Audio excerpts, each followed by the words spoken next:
tuiteras. E nada máis.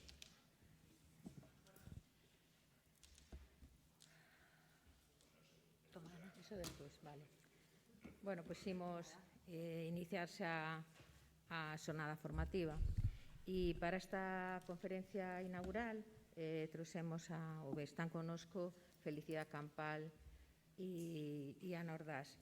Voume permitir así unha pequena uns pequenos datos que ven que están neste libro que despois vos comento ou que vos van falar elas tamén.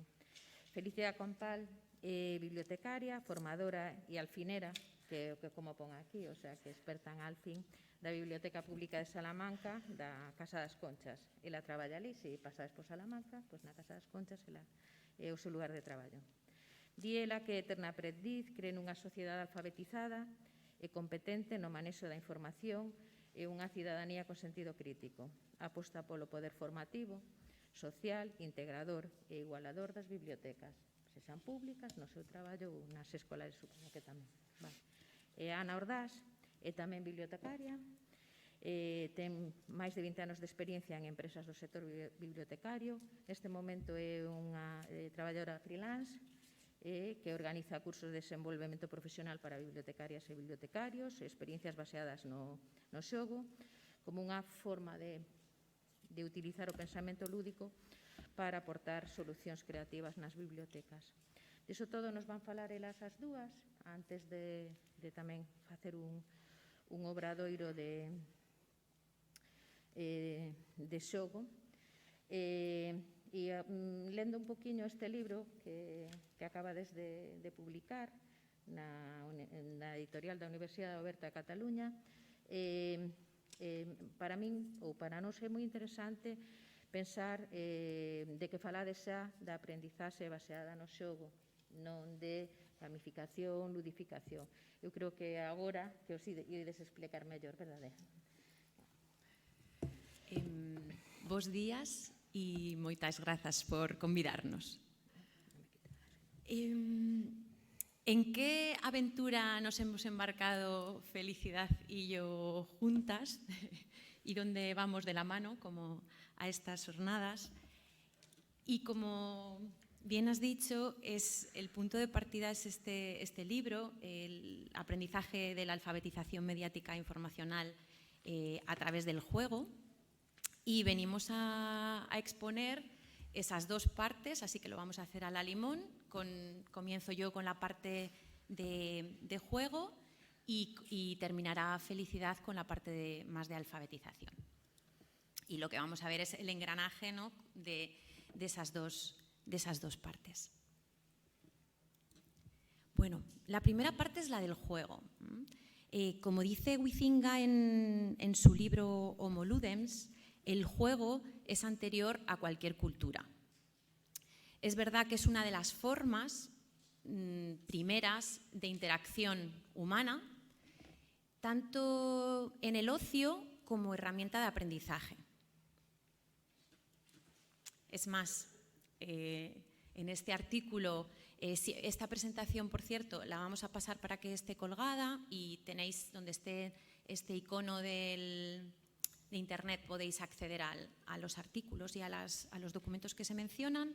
Es un artículo donde dice que se han encontrado más de 200 juegos en Santiago de Compostela, lo ha hecho el colectivo Rula, y son juegos de 3 en raya que aparecen en las calles. Es como una forma de ocio, y de ocio de un sector de la población más inferior, porque los juegos también, estos juegos son del siglo XVII, porque los juegos formaban parte también de una representación de estatus, y esto era de las clases más bajas como entretenimiento, mientras, por ejemplo, pedían limosna en una iglesia. Pero bien, esto es el juego, pero vamos al siglo XXI. Entonces yo os quería preguntar, pues, ¿a qué jugáis, ¿no? Si jugáis, lo primero, y que hagáis una reflexión sobre a qué juegos jugáis. Juegos de mesa, videojuegos, no sé si jugáis, si no jugáis, imagino que podéis jugar a lo mejor en momentos concretos de entornos familiares, pues en fechas señaladas donde nos juntamos con amigas y con amigos, o no, o lo hacéis como algo habitual. Entonces, ¿por qué esta es una de las claves? Porque si queremos hacer el aprendizaje, todo lo que vamos a hacer luego en el taller, parte de una base que tenemos que jugar. Si queremos diseñar experiencias lúdicas, si queremos diseñar juegos, tenemos que jugar y tenemos que hacer un juego variado. ¿Por qué? Porque yo también os pregunto, no sé si jugáis, pero si no jugáis, por lo menos juegos veréis, porque vemos juegos. El fútbol es un juego, los concursos son un juego de televisión, y aquí quiero entrar por eso, porque aunque no juguemos, sí que creemos que no vemos juegos y estamos continuamente viendo juegos, sobre todo últimamente en televisión. ¿Y qué ocurre? Que todos esos juegos tienen el mismo formato. Son el mismo formato, son juegos, luego ahora veremos, normalmente competitivos, donde hay una persona que gana, hay un ranking, ya veremos, hay puntos, que es una parte de los tipos de juego. Esto es igual que si yo leo y dices, ¿tú lees? Sí, no, solo leo prensa, solo leo ficción. Si queremos entender el mundo de la lectura, deberíamos tener un campo amplio de lecturas y leer todo tipo de lecturas. Pues con los juegos es lo mismo, no nos podemos centrar o creer que la industria del juego, que es cultura, es una pequeña parte, que los videojuegos son el Fortnite. No, porque hay mucho más, igual que en el cine hay mucho más, igual que en las lecturas hay mucho más.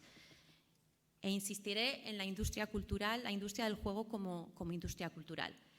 Cuando hablo de que quizá tenemos demasiado segmentado o que nuestra visión de los juegos es muy acotada a quizá lo que vemos en televisión, yo no podía pasar al siguiente tema sin poner esto, porque son concursos de televisión. Vale, no ha funcionado. Nada. ¡Qué pena! ¿Se ha quedado trabado? Bueno, aquí va a sonar. No ha sonado el audio que estaba preparado. Nada. Bueno, eso, non hai fronteiras. Hemos visto, ¿no?, de lo que es la parte de juegos competitivos. Entonces, cuando yo os preguntaba qué jugáis, es porque quizás siempre, veis este cuadrante, nos centramos en la competición, en los juegos competitivos, donde hay una persona que gana, o un equipo que gana. ¿Qué ocurre? A mí me gusta muchísimo este cuadrante es Amy Jo Kim, que es una diseñadora de experiencias y de aplicaciones lúdicas, porque dice que ella hace una clasificación de las personas teniendo el foco en lo que les gusta hacer a esas personas. Y los juegos se centran en esto. No podemos centrar los juegos solo en la competición. Que sí, porque hay personas, y vemos que no solo estamos en un cuadrante, sino que transitamos por todos ellos, a las que nos gusta, yo siempre lo digo, competir para testear nuestras habilidades y colocarnos en un punto dentro de un grupo. Eso sí, puede ser una competición amistosa. Otras personas a las que nos gusta expresarnos y nos gusta personalizar la experiencia y normalmente ser admiradas. Siempre también, ¿no?, que nos valoren por lo que conocemos y por lo que personalizamos y aportamos de único a una experiencia. También tenemos la colaboración. Entonces, personas a las que nos gusta colaborar a través de participar en un objetivo común y con otras personas. Y por último tenemos a las personas, también me incluyo, que nos gusta explorar, tener nuevos conocimientos, aprender y poder aportarlos y también enseñarlos y mostrarlos. Entonces, tenemos que tener en cuenta que los juegos que utilicemos deberían tener en cuenta todo esto. Entonces, juegos colaborativos, juegos competitivos, juegos narrativos, juegos para explorar. Por ello, es importante que conozcamos el variado número de mecánicas que existen en los juegos y no quedarnos con las 4 mecánicas o los 4 elementos de los juegos, que luego hablaré de gamificación, que son los puntos, las medallas, los rankings y todo lo que es la parte conductual y extrínseca. Va mucho más allá. Esta es una de las hojas que trataremos esta tarde en el taller, con los juegos que llevemos, para que analicemos qué tipos de mecánicas se presentan y luego, por otro lado, habrá la de competencias. Pero es importante saber que hay muchas mecánicas y que normalmente conocemos muy pocas mecánicas, con lo cual damos muy poca amplitud, ¿no?, de miras hacia los juegos que presentamos, que normalmente, y en el libro lo analizamos, eran de pregunta-respuesta, que es una mecánica de muchas. Ahora hablaré de esto. Porque voy a hablar de 2 cosas, de aprendizaje basado en juego y luego mostraré algo de gamificación. Y en el libro no hemos hablado de gamificación. El aprendizaje basado en juego, conocido como ABJ, es una estrategia que utiliza los juegos como vehículos para el aprendizaje. Pero bueno, que utiliza los juegos como los juegos. Hay 2 formas de utilizar los juegos para el aprendizaje basado en juego. Por un lado están los juegos serios y por otro lado están los juegos de la industria de los juegos, los que existen ya, los videojuegos o los juegos comerciales. Y ahora vamos a ver la diferencia. Por un lado están los juegos serios, que es un juego serio, nace ya con un objetivo de aprendizaje. Es cuando alguien se sienta para decir, quiero que se aprenda a utilizar Internet, vamos a hacer un juego. Es gente que conoce mecánicas de los juegos, diseño de los juegos y dedica a hacer ese juego serio. Aquí tenéis un ejemplo de los Games for Change, que es os aconsejo que entréis en esa página, todos los años dan unos premios y se presentan juegos que se diseñan para un aprendizaje y están muy bien. Luego hablaremos de alguno de ellos. Y por lo tanto tenemos los juegos de la industria, por ejemplo un Trivial, que sabemos que funcionan, que están diseñados para el ocio y para que funcionen, que sean rejugables, que se puedan jugar una y otra vez y no nos cansemos nunca de jugar. Por ejemplo, el Trivial, lo digo por lo de pregunta-respuesta, y lo adaptamos a nuestros objetivos formativos. Esas son las 2 formas. Normalmente sabemos, es muy difícil diseñar un juego, por lo que normalmente cogemos un juego que sabemos que va a funcionar, incrustamos el contenido que queremos enseñar dentro de él. Los juegos serios pueden ser juegos de mesa o pueden ser juegos online. Luego en el taller os invitaremos a que probéis este juego, pero si no vais a ir al taller, tenéis aquí este juego que os recomendamos encarecidamente. Se llama Bad News. Todavía no está traducido al español y nace con un objetivo que es justamente el de las noticias falsas. Es un juego donde tienes que crear noticias falsas y ponerte en el lugar de las personas que crean noticias falsas y ver cómo evoluciona con números de seguidores, cómo cuanto más mientes, más subes en seguidores. Está muy bien y tiene una hoja para descargarse. Yo voy a hacer aquí la prueba, antes he probado, no me deja. Lo podéis descargar y jugar en el móvil, ahora mismo si queréis. Ahora no, porque bueno, ahora vais a escuchar a ella, ¿no? Pero luego si queréis, vale. Vamos a descargar, ni siquiera jugar. Tenía el enlace, está cargando, no sé si estará cargando por detrás y por eso no va, que es la página, porque tiene una hoja de trabajo para educadores. Entonces ya viene también con unas guías de trabajo para eso. Bueno, el siguiente, por ejemplo, es otro juego que se llama Ex Libris, que es un juego, ahora ya está traducido al castellano. Es un juego en el que tienes que ordenar libros, tienes una hoja para clasificarlos, temáticas, que está muy bien, lleva más tiempo de juego, por eso no es uno de los que utilizaremos, pero bueno, se puede utilizar para enseñar determinados aspectos de la biblioteca. Pero no es un juego fácil. Cuando digo juego fácil es un filler, no sé si os suena este concepto. Un filler es un juego que se explica muy rápido, que se despliega muy rápido para gente que normalmente no está acostumbrada a jugar. Este juego no, este juego ya necesita un recorrido, sentarse y más tiempo de juego.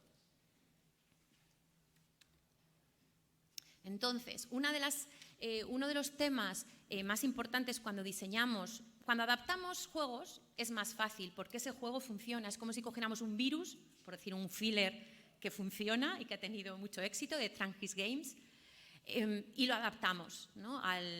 Sabemos que va a funcionar ese juego, sabemos que va a ser divertido. Para mí uno de los retos de diseñar juegos, si no copiamos juegos y nos lo inventamos, es esto. ¿Es divertido? ¿O simplemente estoy haciendo algo que haría en un examen poniéndole en unas cartas, en un formato diferente para que creamos que es un juego? ¿Yo lo jugaría más de una vez? Siempre que diseñéis un juego, pensad esto.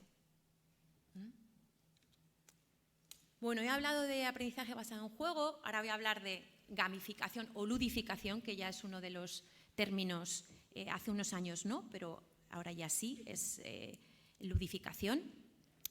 Es la introducción en una actividad cotidiana. Actividad cotidiana es la lectura, andar, bajar la basura, actividades cotidianas.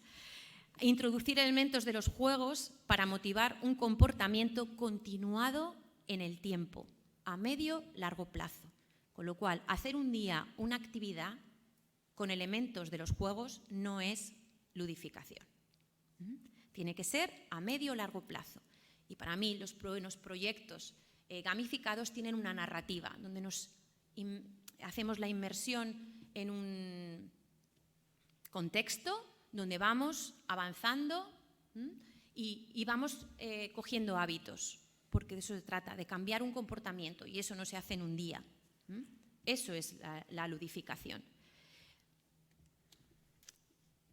Ejemplos de ludificación en bibliotecas no hay muchos, y los sí que hay o se han hecho, pero sin sentarse a diseñar el proyecto con sus objetivos, la evaluación, por qué pongo cada elemento de juego en un momento determinado y para qué lo pongo. Dentro de un proyecto gamificado podemos meter una jornada de juego, por supuesto, pero va más allá de un Class Dojo, que no sé si lo utilizáis, de un Classcraft, porque eso se centra solo en una parte de los elementos de juego, que es la que yo os decía, que es lo extrínseco, los puntos. Tiene que haber una narrativa, tiene que haber diferentes dinámicas entre las personas que participan, tiene que haber competición, tiene que haber colaboración, tiene que recoger todos esos gustos, porque cada persona le gusta algo diferente en un momento determinado de su vida, o depende del lugar o en el entorno donde se encuentre. Y hay que tener en cuenta eso, hacer que disfruten y que se diviertan de una experiencia y que quieran ir avanzando y mejorando sus habilidades. Por eso, normalmente lo que hay son retos lectores. Estos dos ejemplos, sobre todo el primero, para mí es uno de los mejores ahora mismo, que es de las bibliotecas de Asturias, de bibliotecas escolares con bibliotecas municipales de Oviedo, de Gijón, perdón, que es el reto Harry Potter. Lo hicieron el año pasado, este año se basa en Asterix y Obelix y toda esa narrativa. Tienen sus estadísticas, os invito a que también investiguéis este proyecto, porque tienen las estadísticas de aumento de lecturas en verano, de todo lo que ha supuesto este proyecto de implicación y de inmersión, porque de eso se trata con la narrativa, de estar inmerso en lo que es el engage, comprometido, inmerso en una actividad, y me parece que lo han sabido hacer muy bien. Por otro lado, esta es una experiencia que trabajé con una empresa que diseña experiencias lúdicas, que se llama A la luz de una bombilla, que luego volveré a mencionar, que es El coleccionista y los devoradores de libros, que lo llevé y estaba viendo porque conocía a gente en Orense, en un cole al lado de Monforte de Lemos, pero no me acuerdo del nombre, para utilizar el catálogo online de la biblioteca, a través de... Claro, esto no es en sí un proyecto gamificado porque era una actividad de un día, pero sí que estaba pensado que se podría hacer una historia, que hay un monstruo que se come los libros. Bueno, al haber narrativa se puede extender en el tiempo. Tenéis aquí, vais a tener un enlace a estas experiencias para que las podáis explorar. Uno de los proyectos que os había comentado y que luego Feli verá la parte, yo voy a ver la parte del juego, ella lo analizará desde la parte del contenido, de competencias. Es este proyecto, Infórmate, de la FAD, que es la Fundación de Ayuda a la Drogadicción para Jóvenes. Es un proyecto de formación en el consumo de medios e información online para adolescentes de 14 a 16 años, que están cursando tercero y cuarto de la ESO en centros educativos. Este año lo han extendido a primaria, porque se ha presentado ahora hace poco las experiencias que ha habido. Está muy bien. También es verdad que cuando yo os comentaba que diseñamos proyectos de juego serio, que es los Serious Games, claro, ahí se nota la inversión. No es lo mismo tener una inversión buena para hacer algo, porque yo siempre digo, la estética cuenta, igual que cuenta en un libro la encuadernación, el papel, las ilustraciones. Pues sí, no es lo mismo, ¿no? Acercarse a algo que estéticamente es bonito y nos produce una emoción, porque también todo esto y el juego es emoción, pues esto es lo mismo. No es lo mismo que yo haga un trivial en un papel, unas fotocopias, que algo que sea de calidad. Este caso lo tiene, por un lado tienen un videojuego que se llama Eraser, que está muy bien, se puede jugar. Y luego tiene una formación gamificada, donde hay un concurso de influencers, se puede gamificar y la verdad es que está muy bien y empieza a haber ya experiencias y se empiezan a presentar las experiencias de resultados de este proyecto.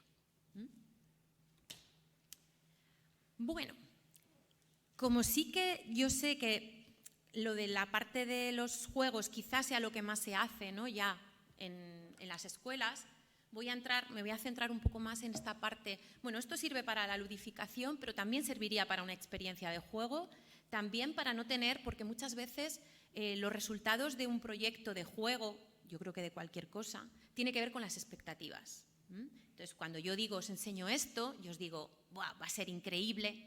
Si yo os digo va a ser increíble y pongo esta imagen, tiene que ser increíble, porque si no, no va a funcionar, porque hemos creado unas expectativas muy altas. Y aquí va esto, que tiene que ver con la curva de interés en un proyecto ludificado y en una actividad lúdica. Tenemos que saber que no podemos estar aquí todo el tiempo en motivación. Sabemos que hay una curva de interés, ¿no? Que esto está sacado de A la luz de una bombilla, Pepe Pedraz, que es el autor de este blog y uno de los mayores conocedores del tema de la ludificación en España. Es verdad que tiene que haber un interés inicial, por ejemplo, en lo que son los trailers, ¿no? Todos esos vídeos que introducen a la historia y que hacemos que enganche con una historia que nos interesa, que nos están contando una historia que nos interesa. Hay como 3 partes y quizá lo tendríamos que tener en cuenta para todas las actividades que se hacen. Lo bueno que ha traído la ludificación es el estudio. Quizá esto ya lo hacemos por intuición, por experiencia. Lo que ha traído la ludificación es el estudio de por qué sabemos que es así y por qué sabemos que eso funciona así. ¿Por qué siempre hemos hecho al final una gran fiesta de un club de lectura?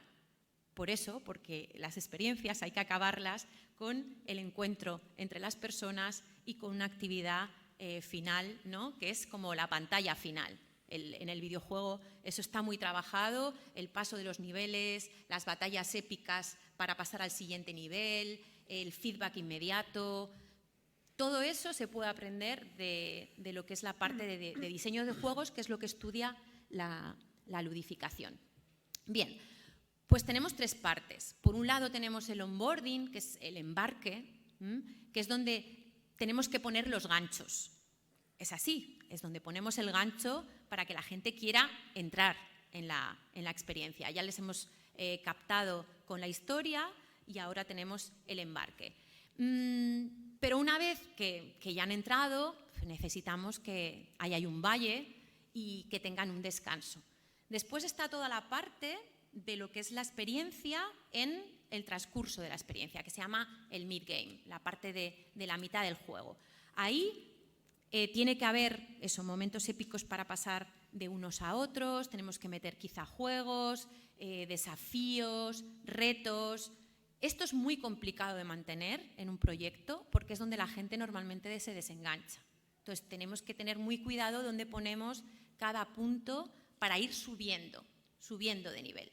Y por último tenemos el final de la experiencia, que es pues eso, el clímax, los encuentros, las fiestas que solemos comentar. Todo esto tiene que tener un flow, no sé si en juegos se llama el flow, que es un equilibrio entre la habilidad que yo tengo y la dificultad del juego o de la tarea, vamos a ponerlo así. ¿Qué ocurre? Que es súper complicado, y yo lo sé, cuando tienes un aula con muchas personas de diferentes habilidades, que el flow y la actividad que propongamos sea igual para todo el mundo, porque no todo el mundo tiene la misma habilidad. Con lo cual puede haber gente que esa actividad que le estás proponiendo es muy complicada y se frustra, o hay gente que le parece muy fácil y entonces se aburre. Entonces, mantener ese flow es muy complicado. En los videojuegos está bien porque cada uno, que es una de las cosas que tiene, va a su propio nivel. Se adapta, el videojuego se adapta a tu habilidad, ni va evolucionando contigo. Ese es el enganche también. Pero bueno, eso se tiene en cuenta y se intentan poner puntos para que cada persona disfrute en un momento determinado. Con lo cual, si nos vamos al cuadrante anterior, yo tendría que tener momentos de competición, momentos de colaboración, momentos de expresión y momentos de exploración, que son momentos simplemente de perderme en un lugar y explorar, sin tener que haber ningún reto ni nada que hacer, simplemente explorar el juego. Hay juegos de mesa que lo hacen, exploro. ¿Os acordáis del libro Buscando a Wally? Pues habrán salido de ese tipo muchos juegos de mesa. Está el Hidden Folks para la Nintendo en videojuego. Son juegos de explorar. Hay muchos juegos que tienen el modo exploración. No compito, simplemente exploro. Bueno, esas son las cosas que tendríamos que tener en cuenta cuando juguemos. Jugar por ocio, por supuesto, pero si vais a querer diseñar experiencias lúdicas, deberíais jugar con esta mirada de este juego, cuando paso por la casilla de salida, me da dinero para mantenerme dentro del juego. Cuando hay una carta sorpresa, esto es para que yo sepa que aunque soy mala en este juego, el que tiene muchas habilidades sepa que también puede perder y que yo me puedo colocar. Que por eso el parchís funciona tan bien. Que es la suerte, que también tiene su valor dentro de un juego. Es muy difícil diseñar juegos, con lo cual tampoco nos podemos frustrar en que diseñemos un juego y no funcione, porque es muy complicado hacer un juego que funcione y que sea rejugable. Y eso lo saben mucho en la industria de los juegos, que para eso son expertos. Por eso nosotras nos hemos centrado sobre todo en que empecéis cogiendo juegos del mercado de los juegos y adaptándolos, en este caso, al Alfinami. Pero sobre todo tenemos que hacer juegos que sorprendan y que emocionen. Porque claro, si estamos en clase y vamos a jugar, estamos quitando la parte voluntaria de los juegos, que es una de los elementos que los caracterizan, la voluntariedad. Y sobre todo, en este caso del aprendizaje basado en juego, que aporte valor. Así que ahora paso el testigo... El ratón, me pasa el ratón. El ratón a Felicidad y sigue ya con su parte. Hoy he traído el reloj de pared para que no me pierda. No sé si se oye, sí. ¿Eh? Sí, que se te oye. Bueno. Pues... Es que no va a funcionar, a mí no me ha ¿Le funcionado. podemos subir el volumen a tope? Vamos a empezar con... No sé si va a funcionar, pero a mí no me ha funcionado el audio. Así. Nada, Esto no pasa, mío. Pasa.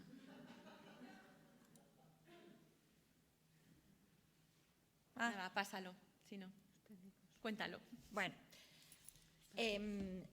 estoy enganchada a algunas series que vamos a hacer, lo confieso. Esta es New Amsterdam. Y el otro día viéndola estaba así medio dormida en el sofá y de repente oigo a que es el psiquiatra, preguntándole a un niño que qué le pasa, ¿no? Que que tiene su cuerpo manifiesta un problema físico y es por un problema emocional, ¿no? El niño dice que no le pasa nada, que su familia va bien, que sus amigos va bien, que su mundo social va bien, pero que la que la estresa es la bibliotecaria escolar. Entonces, claro, yo estoy así tumbada en el sofá, dormida, digo, ¿qué ha pasado aquí? Rebobino y lo grabo a un volumen muy bajo que encima, bueno, no funciona. Y entonces este hombre le dice, la bibliotecaria escolar, como, repítemelo, o sea. Y el niño dice, sí, es que la bibliotecaria escolar no me deja acceder a determinados libros y documentos que considera para niños superdotados o de altas capacidades. Y yo también los leo y también los disfruto, pero no me deja acceder a ello. Y eso le generaba a este niño que acaba diciendo, bueno, ¿qué más tienes en tu contra? Y dice, bueno, en realidad tengo 13 años, todo está en mi contra, ¿no? Acaba diciendo, ¿no? Y entonces, pues bueno, me hubiera gustado que se hubiera visto. Es 1 minuto 11 segundos, como queda la presentación, a lo mejor a vosotros os funciona eso si subir vuestro volumen, que está grabado muy bajito. Bueno, entonces, aparte de que esto fue ayer o antes de ayer o hace 3 días, eso pasa porque los americanos son muy listos, pero a lo mejor no les ha llegado este libro. Entonces, bueno, yo supongo que de todos es conocido, de todas, de todes, de como sea, el trabajo que habéis realizado en los últimos 15 años, aunque hay referencias a los años anteriores. Yo personalmente y profesionalmente nunca os estaré suficientemente agradecidos a vuestro trabajo.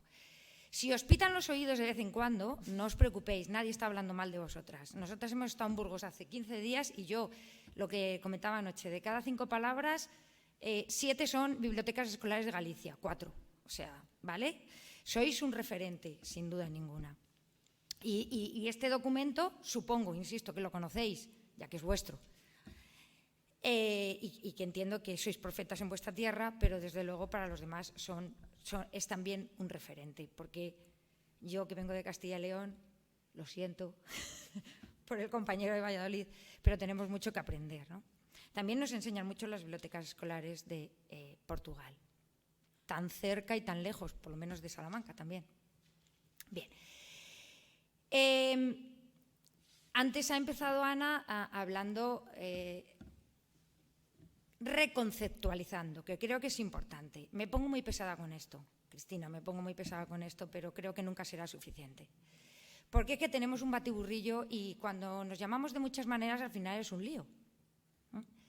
Y estamos hablando de qué hablo cuando hablo de, que además, por cierto, si no conocéis el libro de Murakami y corréis, os lo recomiendo, de qué hablo cuando hablo de correr, y si no también, porque aclara muchos conceptos. Pero a mí es una expresión que me encanta, y me encanta porque es necesario.